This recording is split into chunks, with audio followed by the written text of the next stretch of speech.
Si moi, je reçois aujourd'hui un diagnostic d'Alzheimer, je pourrais, avec ce projet de loi, faire une demande pour préciser mes attentes et mes volontés lorsque ma situation sera détériorée. Alors, celle que vous entendez en ce moment, c'est Sonia Bélanger. Elle est ministre déléguée à la Santé et aux aînés. Et elle a déposé ce matin le nouveau projet de loi sur l'élargissement de l'aide médicale à mourir aux personnes souffrant d'une maladie grave et incurable, comme par exemple l'Alzheimer. J'en discute à l'instant avec Sandra de Montigny. Elle est atteinte justement d'une forme précoce et héréditaire d'Alzheimer. Et vous militez, Madame de Montigny, depuis un certain temps, justement pour qu'on élargisse l'aide médicale à mourir. Bonjour. Bonjour. Comment allez-vous? Ça va bien aujourd'hui, c'est une belle journée. Bon, oui, ça fait longtemps que vous demandiez ça. Donc, ça répond à vos attentes, ça répond à vos souhaits, ce que le gouvernement a déposé aujourd'hui? Oui, tout à fait. C'est sûr que j'ai pas eu la chance de vraiment tout lire le contenu, mais on en avait déjà discuté là, avec Madame Bélanger. Et puis, donc, je pense pas avoir de surprise. Mais oui, je suis très, très, très contente. Qu'est-ce qui vous réjouit à ce point-là? Bien, en fait, si je parle pour moi, bon, moi, je suis atteinte de la maladie d'Alzheimer. Et puis, ce que je veux me prévaloir, c'est les directives médicales anticipées. Pas maintenant, bien sûr, mais je veux être en mesure, dans quelques années, lorsque j'aurai atteint un stade que moi, j'aurais établi déjà d'avance, où j'aurais dit, là, rendu à ce stade-là, pour moi, c'est trop, je veux pas continuer dans la dégénérescence de la maladie.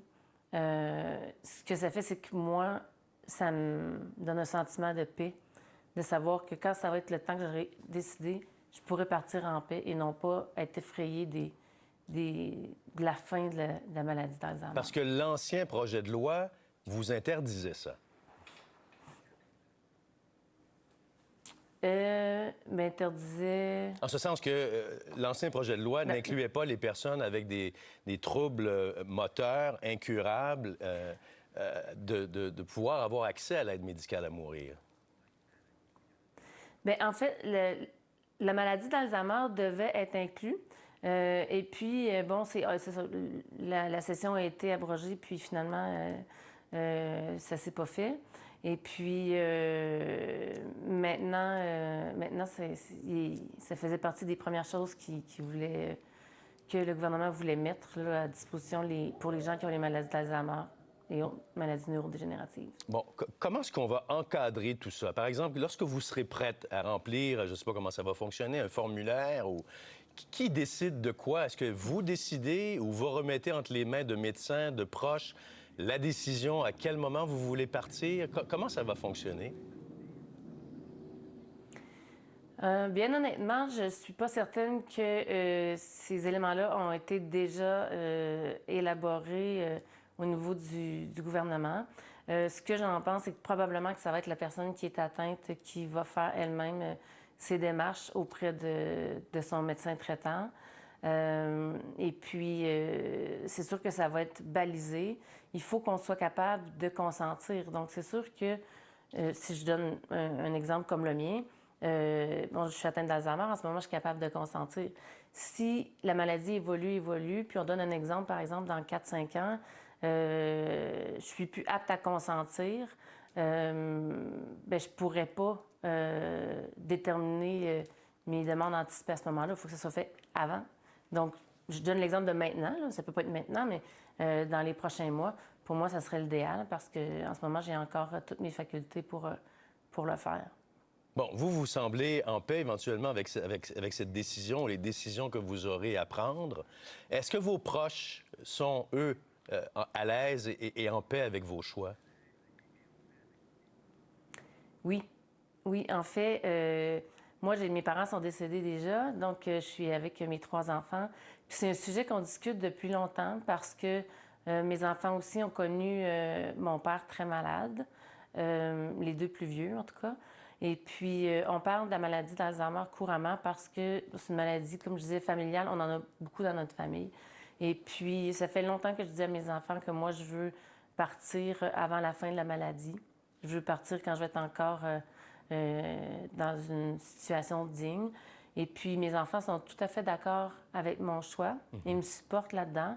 Puis, ils me disent même que si eux venaient qu'à être atteints, parce que c'est possible, 50 chacun de risque, bien, ils vont faire le même choix. Donc, si je vous comprends bien, Madame de Montigny, c'est très possible, éventuellement, dans plusieurs années, on vous le souhaite, que ce soit vos propres enfants qui décident du moment où vous allez quitter. En fait, la façon que ça va être fait, en tout cas à moi d'une grande surprise, là, c'est vraiment qu'il faut que la personne qui est atteinte détermine un moment. Moi, ce que je veux, c'est que je veux déterminer un moment où je vais être encore apte à consentir, dans le sens où je veux être celle qui va dire OK, j'ai déterminé tel symptôme, je suis encore capable de le reconnaître, et puis là, c'est le bon moment. Moi, je veux pas... c'est pas mon souhait d'attendre plus tard puis que mes enfants nomment mon désir là, à l'équipe médicale. Parce que, rendu là, je pense que pour moi, ça va être déjà trop dégradé, puis je veux pas me rendre jusque-là dans la maladie. Dans le projet de loi qui a été déposé aujourd'hui, le gouvernement a refusé d'élargir l'aide médicale à mourir à ceux et celles qui souffrent de troubles mentaux. Avez-vous l'impression qu'on aurait dû aussi permettre à ces gens qui ont des problèmes mentaux d'avoir accès à l'aide médicale à mourir? Bien, c'est sûr que c'est pas un dossier que je maîtrise comme celui de l'Alzheimer. Je peux avoir une opinion qui est personnelle. Moi, je souhaite que ça soit disponible. Cela dit, j'ai aussi entendu des entrevues avec différents intervenants aujourd'hui qui disaient que c'était complexe pour les troubles mentaux. Il y a encore beaucoup de paramètres à définir, et puis ça semble être sage pour le moment d'attendre avant de légiférer là-dessus.